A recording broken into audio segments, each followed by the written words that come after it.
ಎಲ್ಲರೂ ನಮಸ್ಕಾರ. MS ಪ್ರಾಪರ್ಟಿಗೆ ಸ್ವಾಗತ. ನೋಡಿ, ಇದು 1 ಎಕರೆ ಜಾಗ ತುಂಬ ನೀಟಾಗಿರುವಂಥದ್ದು. ಹೊಳೆ ಪಕ್ಕದಲ್ಲೇ ಚಾನಲ್ ನೀರು ಹೋಗ್ತಾಯಿತ್ತು ನೋಡಿ. ಚಾನಲ್ ನೀರು ಹೋಗ್ತಿರೋಂಥ ಹೊಳೆ ಪಕ್ಕದಲ್ಲೇ 1 ಎಕರೆ ಜಾಗ. ಒಳ್ಳೆ ಲೊಕೇಶನ್ನು. ರೆಸಾರ್ಟ್ ಏನಾದರೂ ಮಾಡ್ಕೊಳ್ಳೋರಿಗೆ. ತುಮಕೂರಿಂದ ಬಂದ್ಬಿಟ್ಟು 34 ಕಿಲೋಮೀಟ್ರ್ ಆಗುತ್ತೆ. ಇದು ಎಕ್ಸ್ಟೆಂಡ್ ಆಗುತ್ತೆ. ಹೌದು, 200 ಅಡಿಕೆ ಗಿಡ ಬರುತ್ತೆ.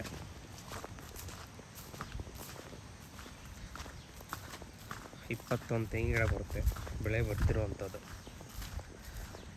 ಇನ್ನು ಮಿಕ್ಕಿದ್ದು ಅರ್ಧ ಎಕರೆ ಖಾಲಿ ಬರುತ್ತೆ. 6 ಕುಂಟೆ ಖರಾಬ್ ಬರುತ್ತೆ.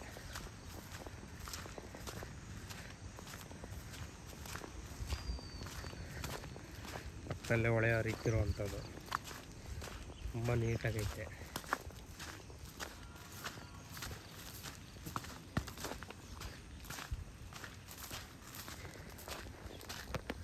ಬೆಂಗಳೂರಿಂದ ಬಂದ್ಬಿಟ್ಟು 102 ಕಿಲೋಮೀಟರ್ ಆಗುತ್ತೆ.